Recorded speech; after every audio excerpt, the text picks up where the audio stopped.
All right, what's up, guys? Welcome to the Strat Chat. We've got the semifinals at Worlds 2023 China versus China battle. What we're going to be looking at is the coach's perspective. What are we trying to glean from this? What are these teams bringing to the finals? Do they even have a chance to play against the winner of T1 and JDG? That's all going to be found out. We want to see what these teams are displaying. We're going to go over what the theory and optimizations are going to be for these squads and how they're trying to deal with performance psychology and all that. Joined with us today is the villain miser himself. He's a card playing professional, and he's going to be coming at it from the optimization point of view. Dan, do you want to give us an idea exactly what that means? Ooh, exactly what that means, man. I don't even know yet, but yeah, I play a lot of poker. I don't play a lot of League. Um, I don't know much of the many encyclopedic things that there are to know about League, but I do know some stuff about game theory, information theory, conditional probability. So I'm gonna be the one with the novice League perspective who's trying to, I don't know, understand the sort of feel like meta decisions is going to have the wrong connotation here, but the big picture stuff. So we'll get into the weeds, and maybe that'll make more sense. Yeah, and make sure you guys stay through to the end. Watch the entire series with us, because what we're going to try to do is break down all of these snippets that you can bundle into an information that you can use as a scout, as a coaching staff, whether or not this is your team or a team that you're playing against. And we're going to go in and really break down what are the meaningful grabs, the things that you can use to your advantage in the game. So without any further ado, let's check out the draft.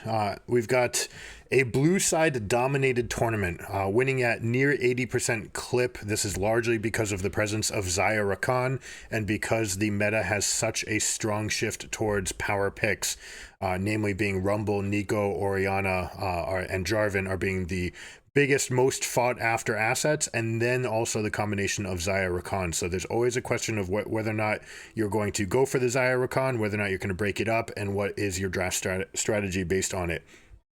Now, a little bit of story around this game. Bin and BLG, probably the most talked about player since Uzi from China. This is an all Chinese roster trying to prove that they can make it in a field of Korean superstars. The Shy, last time that we were in Korea for the World Championship, of course won with Invictus Gaming, so he's got something to prove. He's been playing out of his mind, so that's the matchup we're going to be looking at for this game, especially the top lane, the Shy and Bin. Now, Bin's favorite pick is Jax. Jax gets the first axe. We get Orianna, Jarvan, Callista, Rakan, and Caitlyn. So we see that Rakan bites the dust on blue side, which is fairly rare. This is normally something that we see from red teams. So by saving it for the blue 3 ban, they open some doors in the draft, and we'll see how it comes up. Nico has picked blue 1. Makes a lot of sense. It's answered by Vi and Xayah, and this is the first place I take issue with this.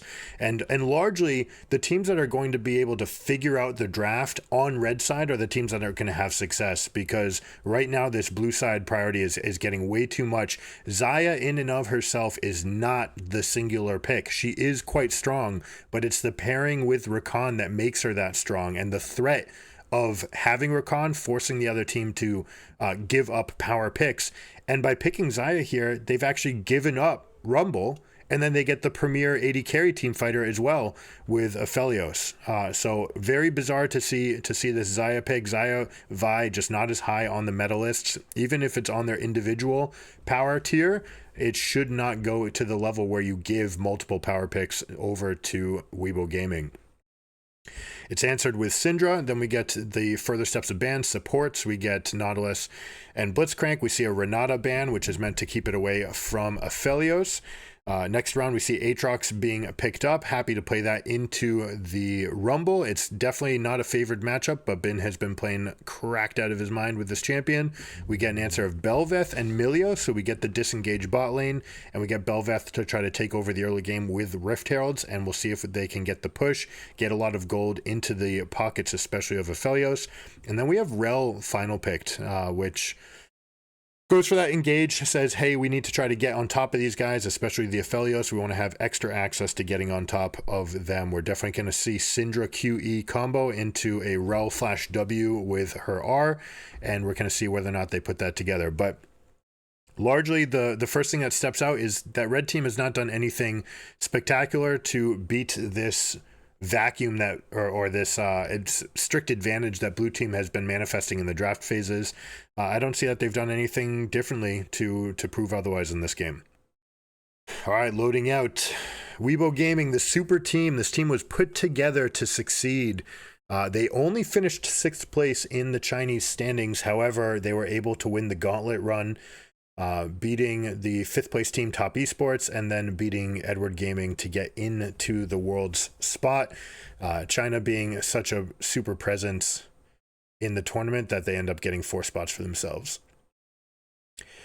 So Dan, one of the things that's been going on in the tournament is the presence of Raptor Camp and what the junglers are trying to do to obfuscate their starting position, and specifically using the Raptors as a way to generate an extra camp before going back to base for the first time. And this can often mean the difference between backing with 900 gold versus 1100 gold. And everything that springboards from that. So a lot of these generate an extra camp, you mean blue stealing? Well, so right now stealing it is one thing, but just by starting Raptors in general, anytime you start your small camp, it will be respawning at about the time that you could finish 1, 2, 3, 4, 5, 6 and come back to it. And so it respawns just in time. Hold on, we got a lot of action right here. So they go for a late invade. We get 3 control. Look at all the wards that are placed out. So this is very, very interesting to see this adaptation. Look at how many champions are being used up at the beginning. This is certainly something that advanced scouts are going to want to take note of. What it's going to mean for the entire dynamic, but this is a huge problem. The fact that Rel was gone to make this play means that Xayah's alone in a 2 versus 1. So if Weibo plays this correctly, they can actually create a freeze coming back to them, or they can crash a gigantic wave into Xayah's face and say that they can get a huge recall. Rel is going to be the big loser here because she will still be at level 1 for the long period of time. The Shy seemingly getting gapped here, but really this is all due to these wards that were placed in the northern quadrant. So good to see this preparation. So when you talk about that wave crashing in and this 2v1 that they're losing out on, what is how are we making up for that? What is the advantage we're getting with all these wards, with the lost time? What's the balance here? This right here. So this is the balance. You're trading your supports level for their top laner level. You see how Bin is level 3 already, and he's taking a stacked wave and crashing it in. Rumble's not even present to pick this up. So Rumble is going to be playing weak side for basically the rest of the game. There is nothing like experience at the start of the game. Every level that you get is roughly 3 damage, a little bit of attack speed, some resistances, and 100 HP. So it's like giving yourself another Doran's item every time you level up. And then I didn't know this would be so familiar with the games that I'm used to playing, where I'm just kind of chilling out in top, level 1 versus level 3. Nothing I can really do.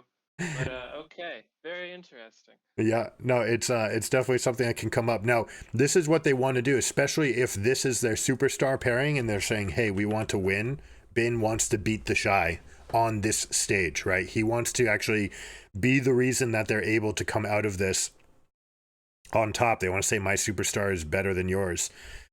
So putting all that effort into protecting the northern quadrant from that invade, you know, the fact that they brought Rel over probably meant that they were expecting or hoping to get a kill.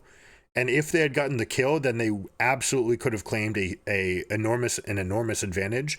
The problem is that trading topside power for bot side tends to be a losing play in this metagame.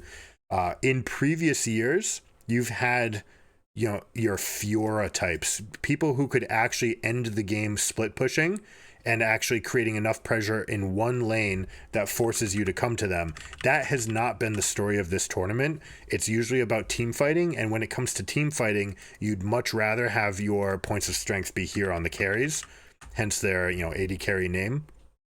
So the trade that they made with Rel spending time in the top lane and getting Bin ahead, all necessarily means that Aphelios should get further ahead. But the question is whether or not Aatrox can outcarry Aphelios, and the truth is, no, you can't. I think that they were expecting to get a kill out of that top lane situation, and the fact that they didn't get it is pretty troublesome for them. But that said, they just put 3 people down in the bot lane to try to fix this. Normally, you'd want to play your jungler towards your winning lane, but they opted to bring it here instead to solve a losing lane.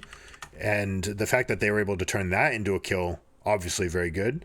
And Aphelios is going to have to back with a similar amount of gold as the Xayah. Xayah actually getting the kill there is huge for her chances getting it back in this game.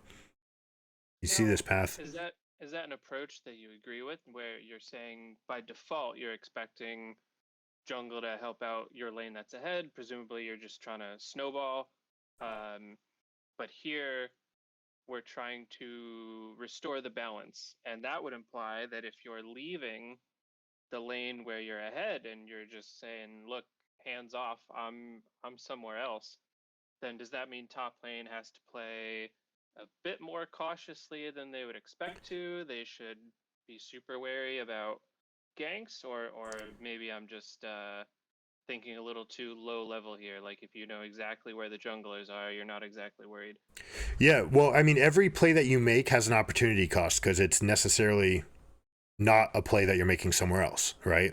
Right. And when you know that Vi is on the bottom half of the map, your Aatrox has to play a little bit further back. He knows he's weak side. Mm-hmm. Even though he had the level advantage, the fact that Aatrox was not able to manifest this into a lead, in fact, he's actually down in CS, despite having a level 3-1 gap, having pushed the Shy out at level 1, the fact that this hasn't turned into a bigger advantage means absolutely not worth. Right? You want to play towards snowballs at every chance you can get. Every time that you're stronger someplace, you are more likely to get bigger and bigger leads from that position, to a point where you eventually hit a fault line where you say, I cannot be beat anymore, right? In this matchup, there is no more counterplay if I get a certain amount of a lead, and from there you can just take this balloon and start inflating it as big as you want, okay? So was this a big picture mistake to be putting 3 in bot, or was this a 1v1 player mechanics mistake for top to not keep their advantage? We'll have to get into the replay file to like really see that from the 1v1s, but one of the things that we see here, the fact that Vi spent so much time in the lanes means that she's 5, whereas Bel'Veth is 6, so now Bel'Veth is going to be able to contest. So it's going to be a mix of everything. More likely, it's a big picture fault. You just made this huge play, I mean, going back all the way to level 1, 4 wards and your support all being invested in the top quadrant. And that's all meant to get Aatrox ahead of Rumble, and it worked. So from that point on, you should be considering vertical jungling, playing in this area, knowing that Aatrox is so much stronger than Rumble that Vi could take over this entire half of the map, give Bel'Veth this half, and play towards carries. But then again, like I said, that goes at odds with the metagame of the tournament, which is AD carries, right? Like, I want an attack damage carry on my team. So, largely it's going to come down to the idea of, was it worth actually stopping the invade versus could you have given Bel'Veth the northern quadrant and instead taken the southern quadrant and threatened a 3v2 or a 4v2 dive in the bot lane? Possibly more effective. Sometimes you have to play towards players' egos, which is an unfortunate thing, but sometimes you got to throw the wide receiver the ball occasionally just to show that, like, hey, you've got this weapon, even if they are double teaming them, and also for their own sanity. But we see, like, the fact that Vi went bottom, now turning into a 18 CS lead, and Bel'Veth has been owning the topside quadrant. This is not what BLG was hoping to get out of this. Okay, so from this position, where do you go from here as BLG? You're behind and you're behind? Yeah, unfortunately, it's behind and behind is what it's turning into. They did end up with a longsword advantage in this Xayah versus Aphelios in the bot lane. So now that you've made your bed, you have to sleep in it. All right. That was what was at odds with Rel going up top and then coming back bottom. But now that you've spent actual meaningful in-game time, as opposed to like pretty 90 seconds, you've spent all that effort in the bot lane to get Xayah ahead. You need to continue to try to force for that. And it looks like they're actually doing something opposite. This right here, by buying the Noon Quiver, she's saying, I just want to push. All right, Noon Quiver is meant for pushing and less for fighting. Aphelios, on the other hand, is buying the BF sword. So they're looking for combat mythic to start the game off, and trying to go off and say, hey, no, I want to be the one that's winning the fights. Xayah is saying, no, I just want to push the waves right now. And, you know, Xayah has fantastic wave clear. You know, she can use her Q to put the feathers through the wave and then the E to draw it back. Like, she can control waves. She's one of the best in the entire game, maybe next to Sivir, as the best pushing AD carries in the entire game. But again, like that, now that's kind of at odds. If you invested your time down in the bot lane, this is not the set of items that you want. You don't want to be playing for like the safety, let me just push the lane and continue. Even if you think that Kraken Slayer is the best item, sorry, that's an awful Kraken.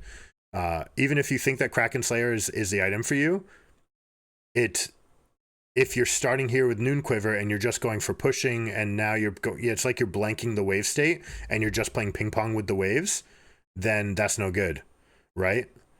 And playing ping pong is not what you want to do if you put Vi in the bot lane and got a kill in the lane, you know? So everything right now that BLG has done since the opening minute, the first minute made a ton of sense. Our superstar against yours, and we are going to give them the resources to help them duke it out. And that makes a lot of sense to me. And saying, hey, all right, we're gonna go for this, but if you're gonna go for it, you have to commit, right? It's kind of like in poker, I'd say if you were gonna raise, you'd have to make a meaningful raise and not just the min raise. I want to click it back. Yep. No, that's good. Okay, so thinking ahead a bit, if you're blue team and you just kind of get handed some advantages that you didn't even really, I don't know, you didn't really work very hard for. It was just the other team kind of set their priorities in a way that didn't really make sense. How does that look if we're thinking about the finals? Like, if they can just kind of coast by and they're not demonstrating anything really world class here, maybe they are mechanically, but that's not something I'm able to evaluate. Speaking of world-class mechanics, the Shy just flashed over one of the hardest abilities in the game to flash over, which is Syndra casting her Q and her E. She throws the ball out and then pushes it, and it makes for one of the fastest moving projectiles. He did not blink, and he just flashed right over the top of it to get a double kill for himself. So superstar diff right there.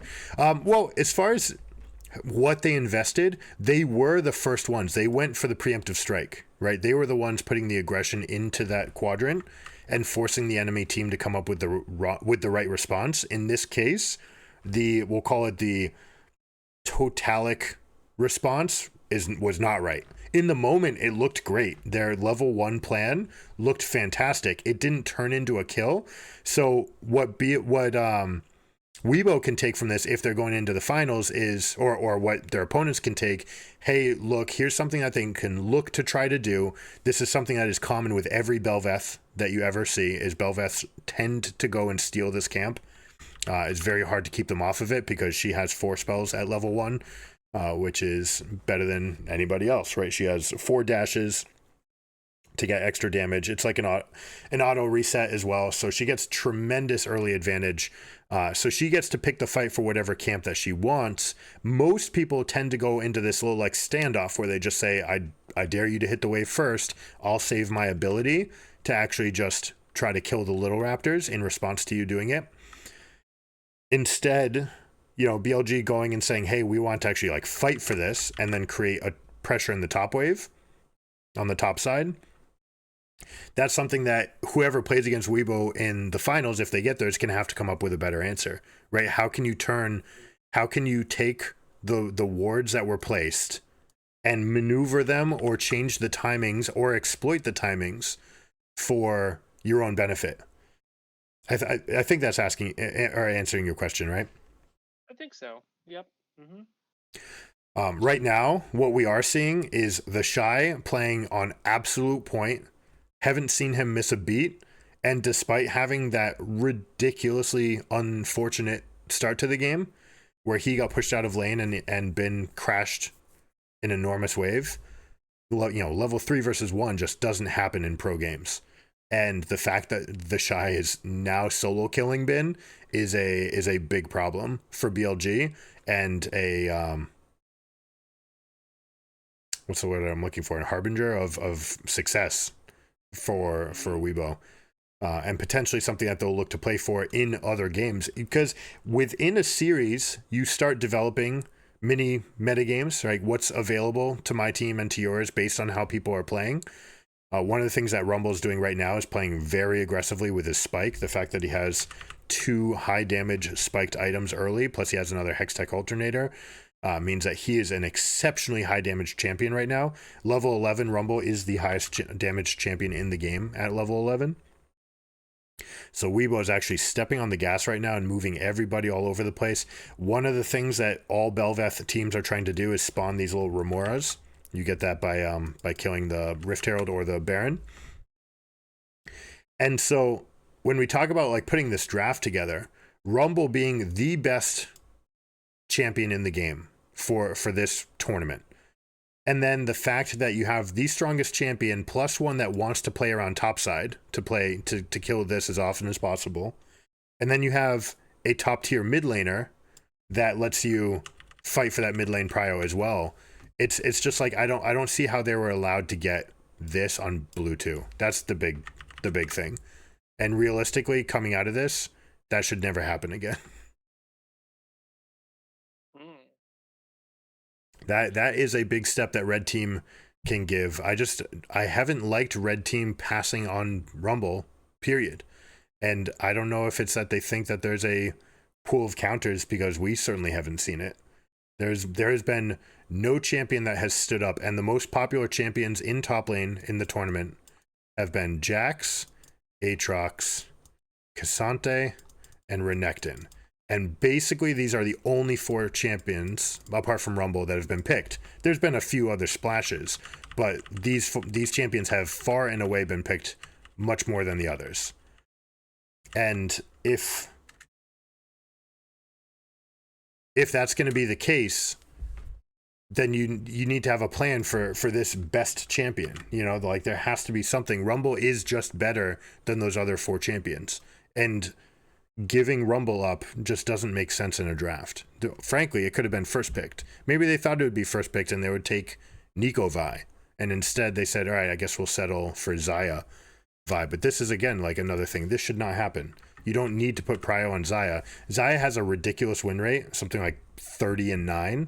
But largely it's on the back of first picking Xayah while Rakan is available and forcing the enemy team to give you another power pick, where you get like Orianna or Rumble. Is there something to be said for you shouldn't even be pushing an advantage in top just because of that champ diff, if you will, where you can get some lead, but there's enough of a chance that they gain it back that you'd rather put your efforts elsewhere. Yeah, it does seem actually like they wanted, based on the way that they played after the first invade, it seemed like they put all their eggs into Elk on Xayah. But with the attention that they brought up here, the fact that they brought Rel especially to come win that fight and they got no kills, it seems like they didn't have a backup plan. What happens if we don't get this kill? Like, it seems like they put all of their effort into setting a trap, and then when they sprung the trap, they didn't catch the mouse. And then they went back to, okay, I think their idea was, let's catch Bel'Veth on the invade, and then with Bel'Veth behind, we'll be able to sit on bot lane for the whole game. And they need to come up with a better fault strategy. Like, what happens if this doesn't work? Because what did end up happening is, yes, they did set Bel'Veth a little bit behind and Rumble way behind, but then they didn't adjust to the fact that now Aatrox is your definite strong point and not Xayah.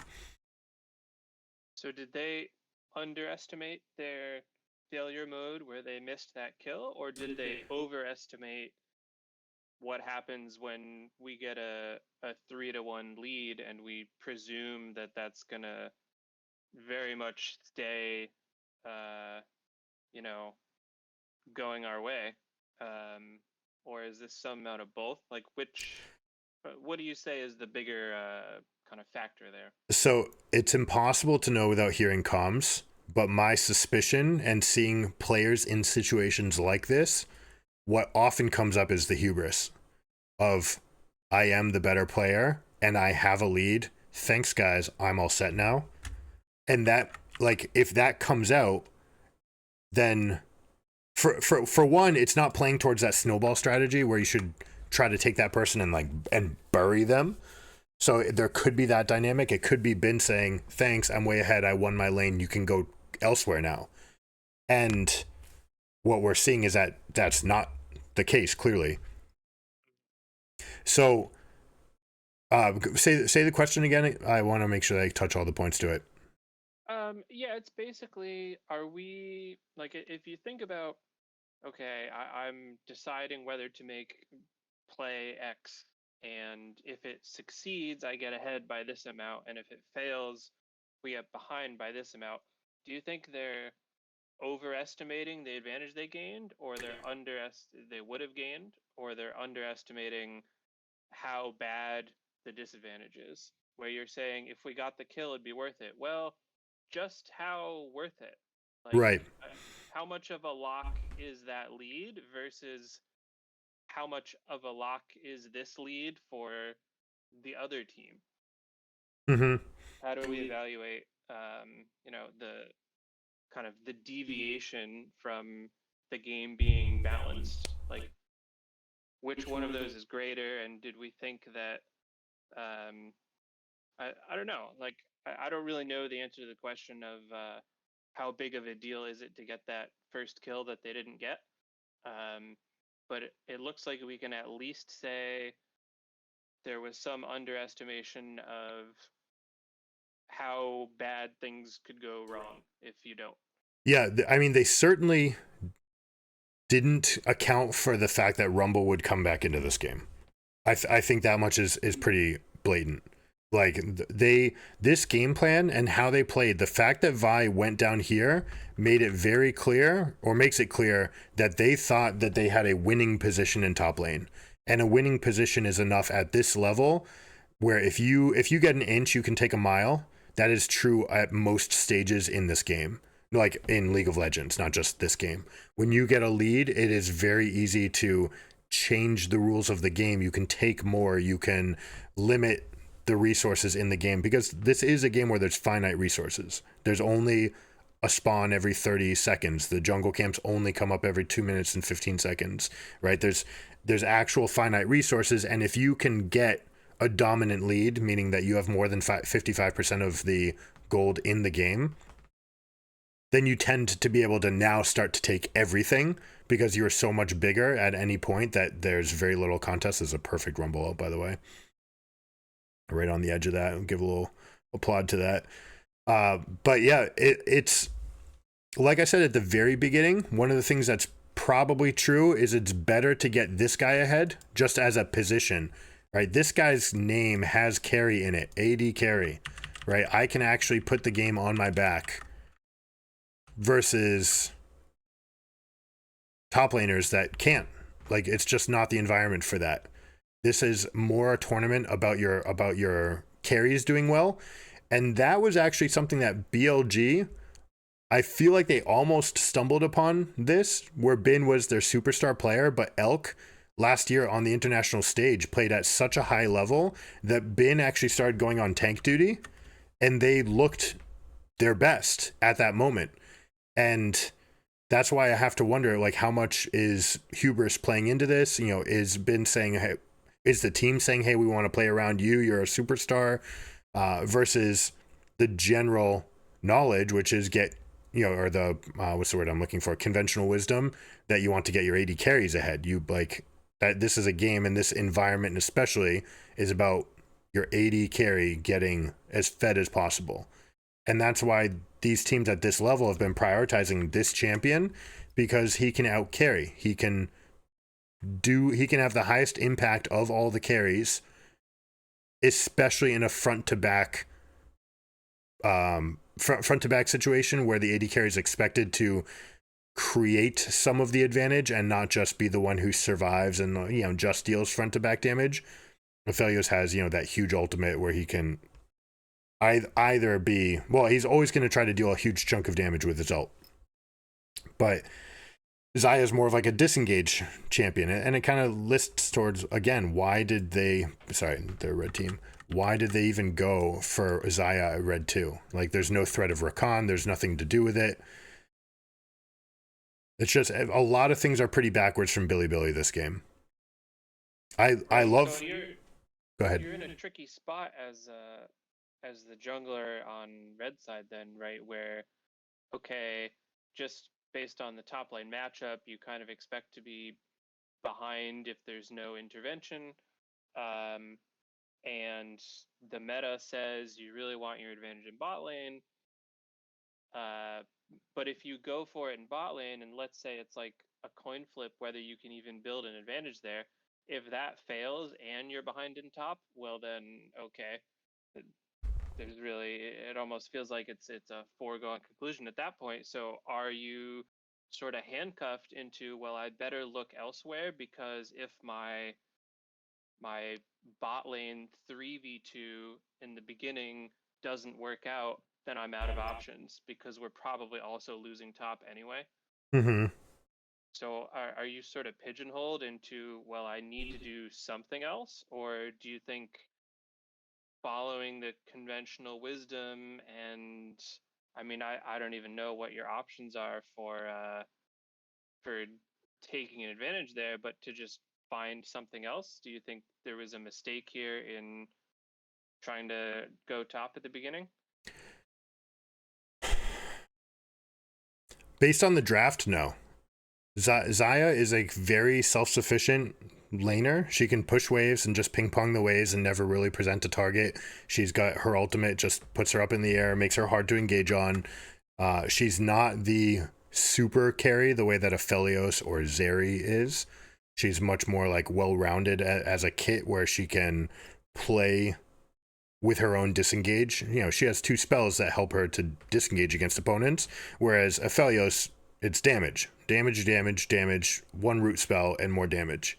And so when we get into these fights, from this draft perspective, there's unless you camp bottom and you try to get Aphelios behind by starving him, by having a superior 3v2 or 4v2 setup.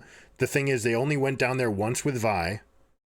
If you were going to stay to that script, then it should have been Vi and Syndra pushing mid together and then going bot together and diving the Aphelios on repeat, right? Just over and over and over.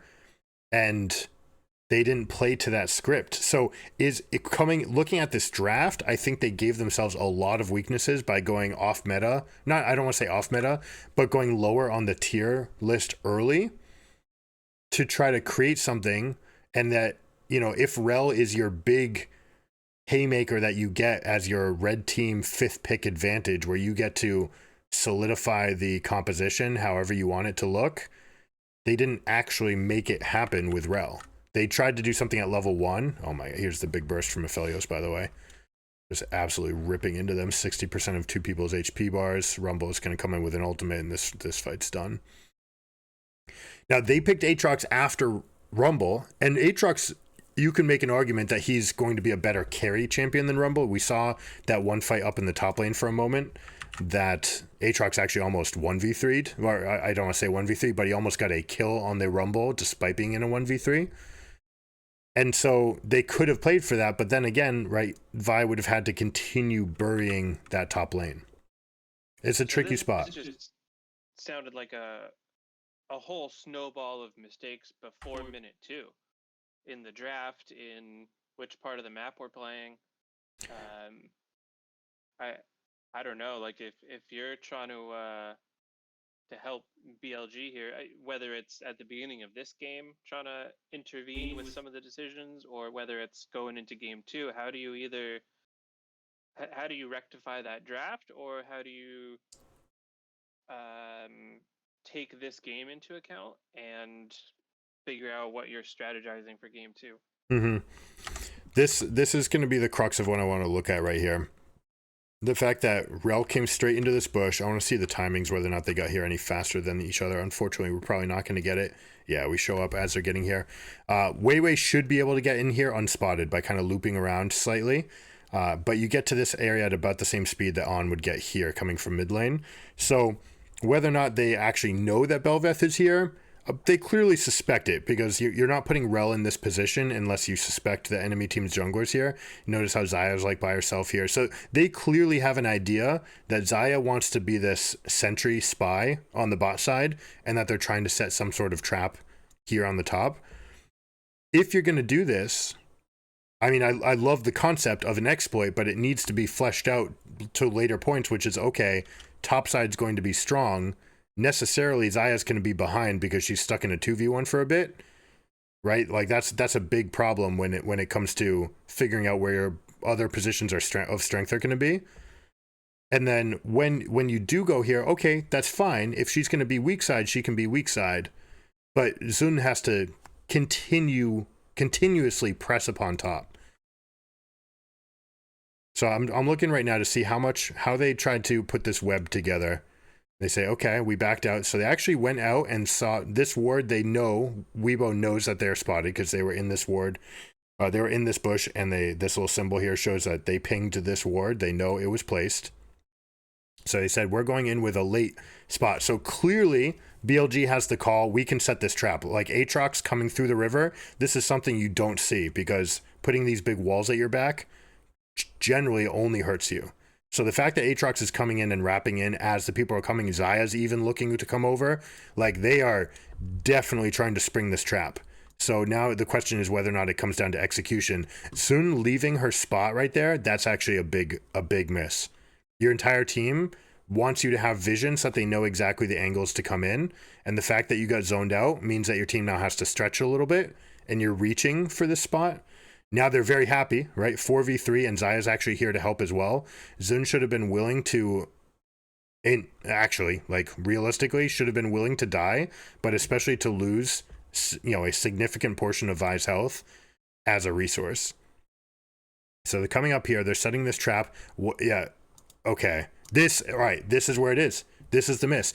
Xun is starting the Raptors while the team is trying to make this fight happen. Xayah's coming over. This is the miss.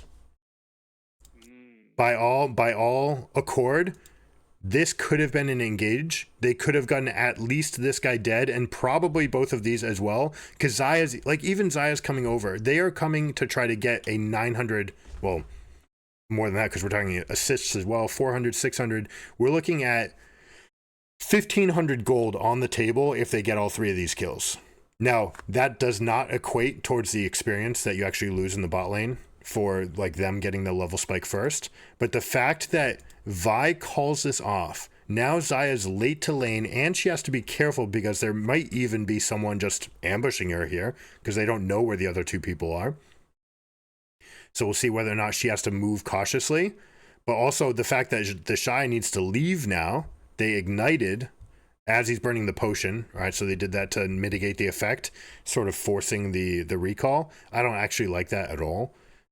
You ignite with the threat of more kill. You also have the flash, so she's thinking about getting a flash W on top and going for a continuation. But the fact that Xun turned around and started taking Raptors is completely at odds with the entire web that they were putting together. So this is where the communication broke down, and that doesn't mean that they can't use this play.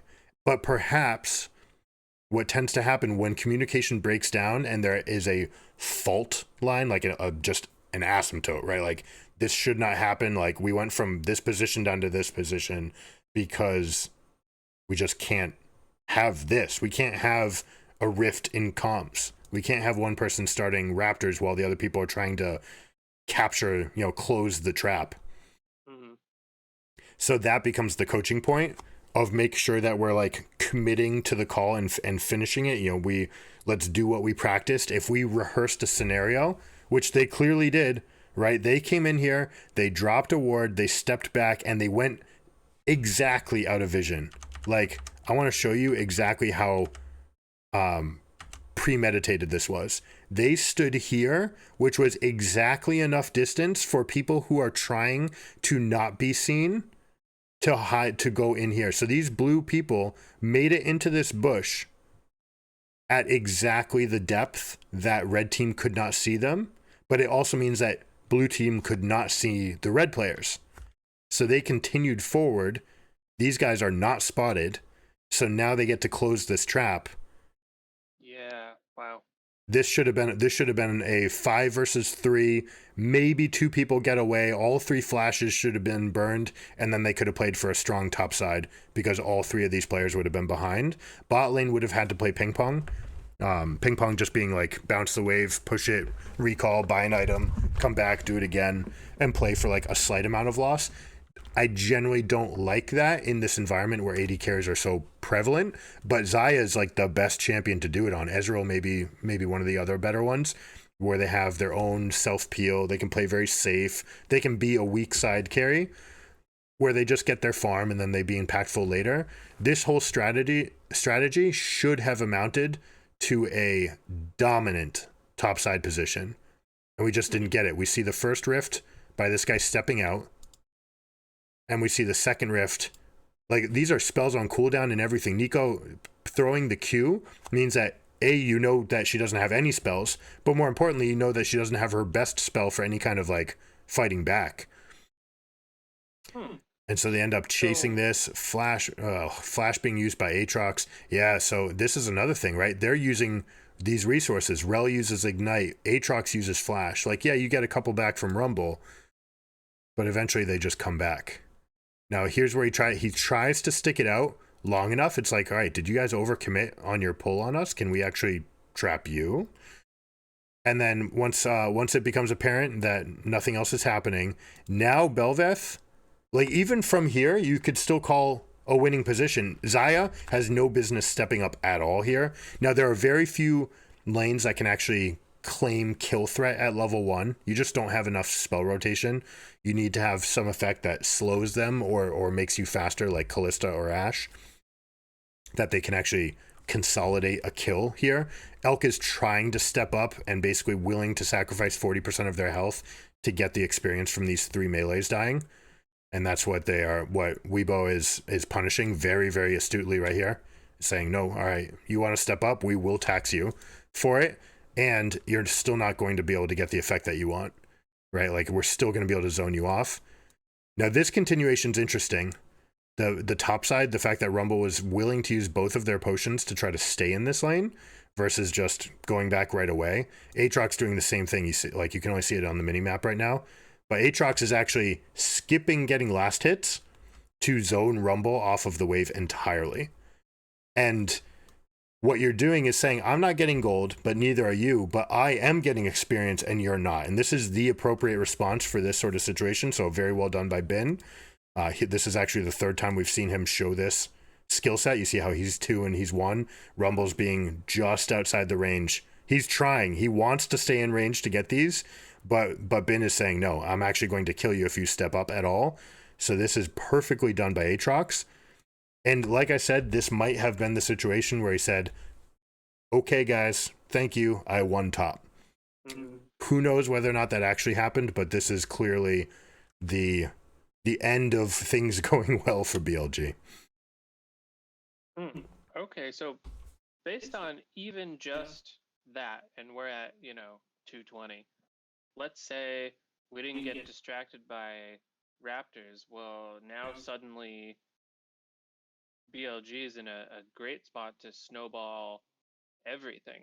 So even if we, if we compare this analysis to how the game played out, you might think, all right, well, blue team's got a big advantage here, but it's not so big, it all I don't want to say it all came down to that misstep, but it certainly could have gone the other way very easily. So I guess this is closer than it might have looked if we only analyze it after the 2-minute mark, where it just looks like red has some lead, blue comes back and takes over. But if things had been a little different, that lead would have it would have not looked like this. Mm-hmm. Now, one of the things that's worth mentioning about this situation, because Bin didn't last hit any of the minions, this is basically stacking up, right? He took just enough to get himself the lead. He made sure that he was hitting 2 first, then he's zoning Rumble off. The fact that this is a cannon here, and the fact that this wave is stacking as big as it is, there's a couple options that top laners have. They tend to take this wave and shove it, and then get a recall for themselves. But the problem is, with this low level of power, you're level 2 and you just have a Doran's shield, you can't really do it fast enough. And the moment Rumble comes back and collects all of this, you haven't actually gotten that much of an advantage, especially since you skipped some of your last hits. So that, that's 63 gold that you gave up for the zoning privilege to try to zone them off of experience. That's only temporary, right? This is still experience that will be collected by Rumble. And that's what ends up swinging this game, right? So Bin's trying, he's saying, I'm going to slow push this and stack it up as much as possible. And usually you'd want to pair this with Vi finishing her 3 camps and coming up here as a level 3 champion. And you'd want to dive the F out of this Rumble. So this is what should manifest out of a lead like this. Bel'Veth is completely afraid, doesn't even want to finish their own camps here, ends up going for an unorthodox start just to make sure that she has a freedom of pathing.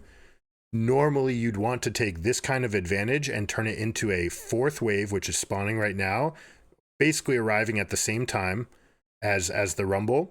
And then Aatrox comes in with level 3, and Vi comes in with level 3, and you try to do a dive with a combined 6 levels versus level 1. So this is what I'd like to see from BLG if they do try something like this again. I don't think they should be afraid of it. There's clearly a lot of things that they can do right. The problem is they probably don't get this opportunity again because, what are the chances that Bel'Veth comes through on blue side and that it's Weibo and that they try the same thing knowing how close it was to catastrophe?